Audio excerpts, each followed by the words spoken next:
friends, you're in the military summary channel. In this video we're going to discuss the most important events that took place during the previous 12 hours. We have lots of very interesting updates, so let's start. And first we're going to talk about the United States of America. The President Trump must make a decision. He can't stand aside forever. He must make a decision either to send weapons, including Tomahawk missiles, to Ukraine, or to impose additional sanctions on the Russian Federation. And the President of the United States of America made this decision right after the meeting with NATO Secretary General Rutte, who told that he has total confidence in President Trump and he is the only one who can get this done. He is the leader of the most powerful nation on earth. Later, the President of the United States of America emphasized that Ukraine and Russia need to consolidate their current positions on the front lines and cease hostilities. I hope Putin will become reasonable, and I hope Zelensky will also show some common sense. It takes two to tango. Every time I talk to Vladimir, we have good conversations, but they lead nowhere. Later, he added that US would announce increased sanctions against Russia on Wednesday afternoon local time or Thursday morning.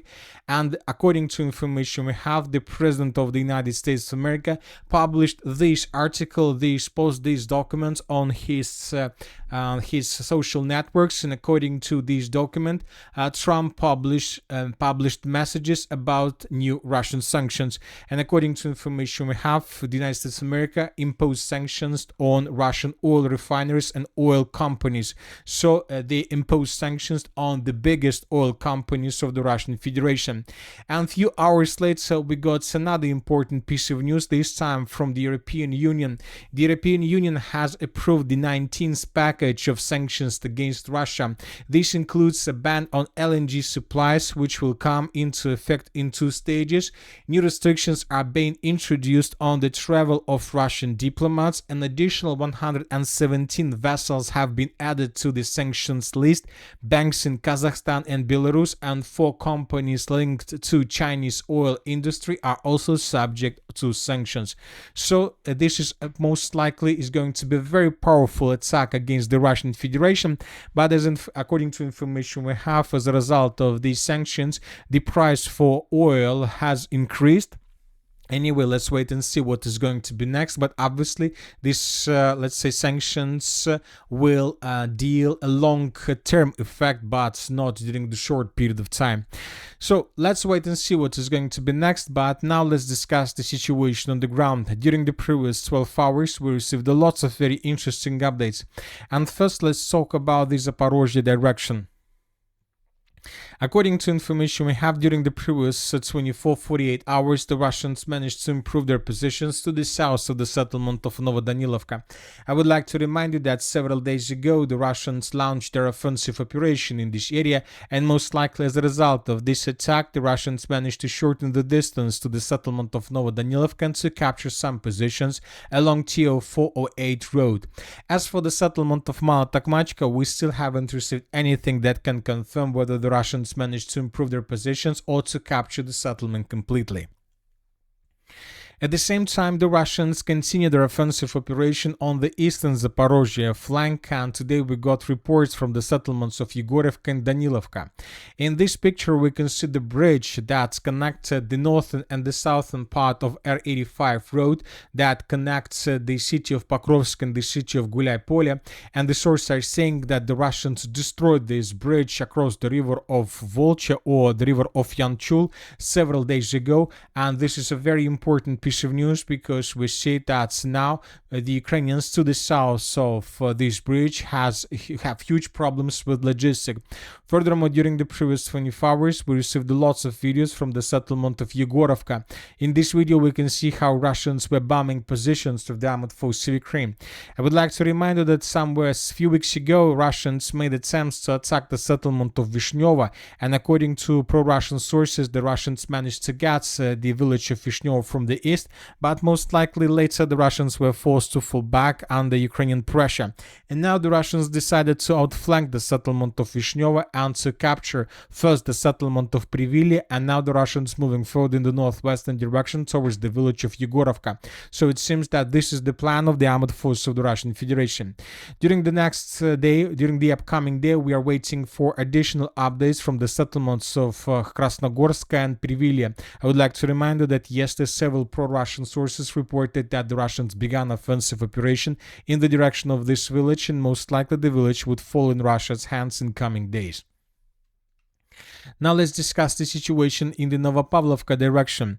During the previous 24 hours, during the previous night, additional changes on the ground were recorded. I would like to remind you that yesterday the Minister of Defense of the Russian Federation reported that as a result of clashes, the units of the Group of Forces Center managed to establish complete control over the settlement of Ivanovka. And today we got additional reports that the Russians managed to improve their positions and moved further in the northern direction and in the northeastern direction. It seems that the battle and the Novopavlovka offensive operation has begun. We believe that in coming days we're gonna get more and more updates exactly from this area. The Russians will try to shorten the distance, and the Russians will try to get for as close as possible to the northern part of the settlement with the purpose to cut the southern part from logistic. Now let's discuss the situation in the area of the city of Pokrovsk. The situation is very difficult for the armed forces of Ukraine, and today several neutral mappers reported that in Mirnograd, Ukraine army began retreating from the town while maintaining its defense in the southern part.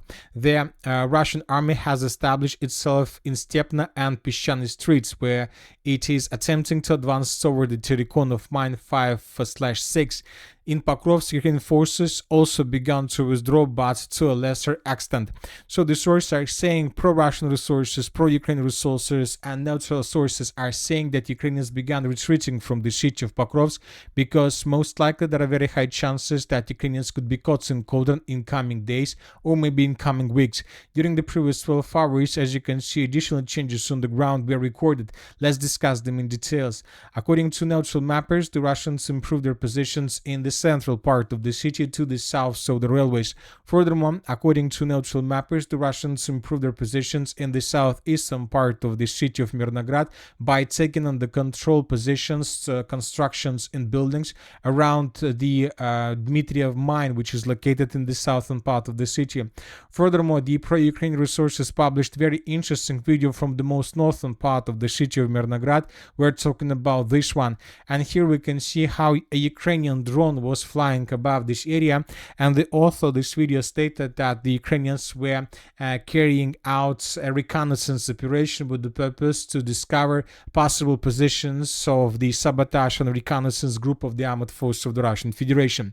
So this video doesn't confirm that there are Russian soldiers in the northern part of the city, because during this video we will not be able to see even a single soldier of the armed forces of the Russian Federation, but the idea of the video is clear.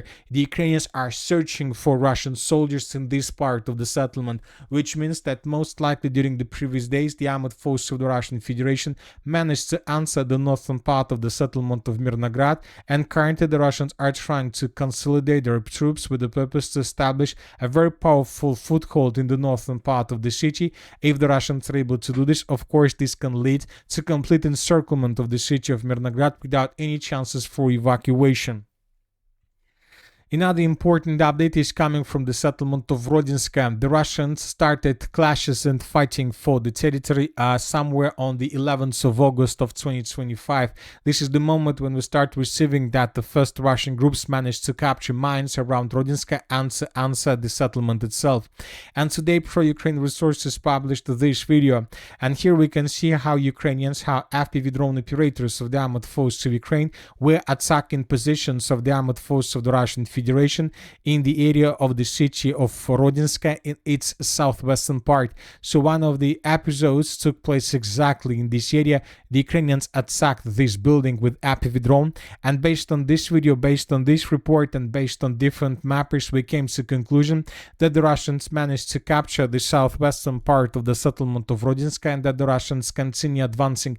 It seems, and if the Russians are able to establish, to capture this territory completely and to improve their positions and to dig in deeper in this area, then most likely the Ukrainians would be forced to fall back from the settlement of Rodinska in very coming days. As of now, we believe that Ukrainians control their positions and have their positions just in the western part of the settlement, trying to stay as close as possible to the TO515 road that connects the settlement of Rodinska with the settlement of Dobropolye and Belitska. So Ukrainians are trying to stay here. Most likely in coming days, the Russians will try to capture this territory, and they will try to advance further in the southern direction with the purpose to get the borders of the city limits of the city of Rodinska itself. If Russians capture the settlement of Rodinska, from this very moment the Ukrainians will lose any possibilities to evacuate their soldiers, and most likely the Ukrainians understand that this is inevitable, and most likely this is going to happen very soon. So we believe that the city of Pokrovsk will fall much faster than everybody expects. Now let's discuss the situation in the area of breakthrough. Today, neutral mappers confirmed updates that were reported and published yesterday by pro-Ukraine resources. Indeed, the Ukrainians managed to counterattack in the area of Kucherov Yar and Novoshachova, and as a result of those counterattacks, the Ukrainians restored control over the settlement of Kucherov Yar, and the Ukrainians managed to restore control over the western part of the settlement of Novoshachova. So very difficult to understand what exactly the Ukrainians are planning to do with this, because they have huge problems in the city of Pokrovsk, but they are not probably trying to fix this situation. Instead of this, they are trying to counterattack in the secondary direction, losing their forces and so on. Anyway, let's wait and see what is going to be next, but obviously the situation is becoming very critical.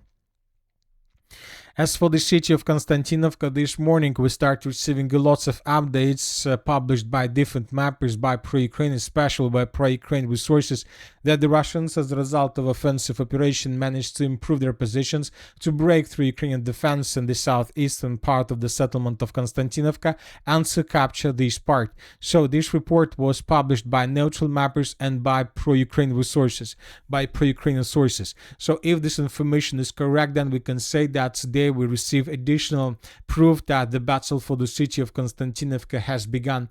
The Russians decided to continue offensive operation, or to start this offensive without clearing completely the settlements of Ivanopolye and fields to the south of the city of Konstantinovka. So most likely in coming days we're going to get additional updates from this territory. The Russians will try to get N32 road and to capture everything along N32 road, to collapse Ukraine, to destroy Ukrainian foothold around the Kleban-Bytska water reservoir, to maintain the lines, to get these logistic roads that will connect the city of Bakhmut, the city of Chasiv Yar, and the mainland through the city of Konstantinovka, and this will allow the Russians to improve their positions and to continue offensive operation further in the northwestern direction, with the purpose to establish complete control over the settlement of Konstantinovka and the Konstantinovka agglomeration. Now let's talk about the Sivert-Sliman direction. During the previous 12 hours, we received additional updates. If you remember, during the previous days, we were talking a lot that Russians managed to break through Ukrainian defenses and to answer the settlement of Stavki. And today, pro-Ukraine resources published a lot of videos of how they were repelling those attacks. And as a result of those attacks, as we can see, several vehicles of the armed forces of the Russian Federation were destroyed along on 526 road. But from the other side, this video confirms that the Russians managed to most likely move even further to land infantry, and most likely this dense network of the fortifications was captured. At the same time, the Russians continue offensive operation in the area and in the direction of the settlement of Stavki from the west. This information was provided by pro-Russian resources and by neutral mappers.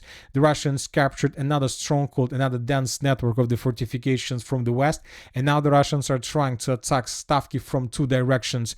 Maybe in coming days this village will also fall in Russian hands. Furthermore, according to information we have, the Russians continue their offensive operation in the direction of the settlement of Karovy Yar, which is located on the Ukrainian side of the river of Nitrius. This is a very interesting offensive operation, and the Russians may be tasked to get the settlements of Rubitsy and Yatskovka with the purpose to cut the Ukrainian logistic in the direction of the Barova direction. So for these purposes, they need to get the river of Oskol. And that's it for the short video. Military Summary channel reminds we condemn any violence in the world. Thank you for watching. Subscribe to my channel, put your likes, join my Patreon, and have a good day. Bye bye.